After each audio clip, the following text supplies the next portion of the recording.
Hello guys, magandang araw sa ating lahat. Araw na lang gamitin natin kasi hindi natin alam ang mga oras ngayon. So iyan, tingnan niyo mga kalods. So iyan ang gawa ng amo ko, no? So grabe, ang ganda, ang daming bunga mga kalods.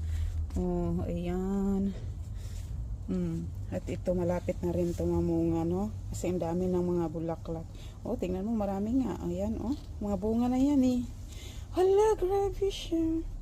Oh, tingnan nyo. At saka iyan. Super ganda. Tapos, ito rin mga lettuce. Oh, diba?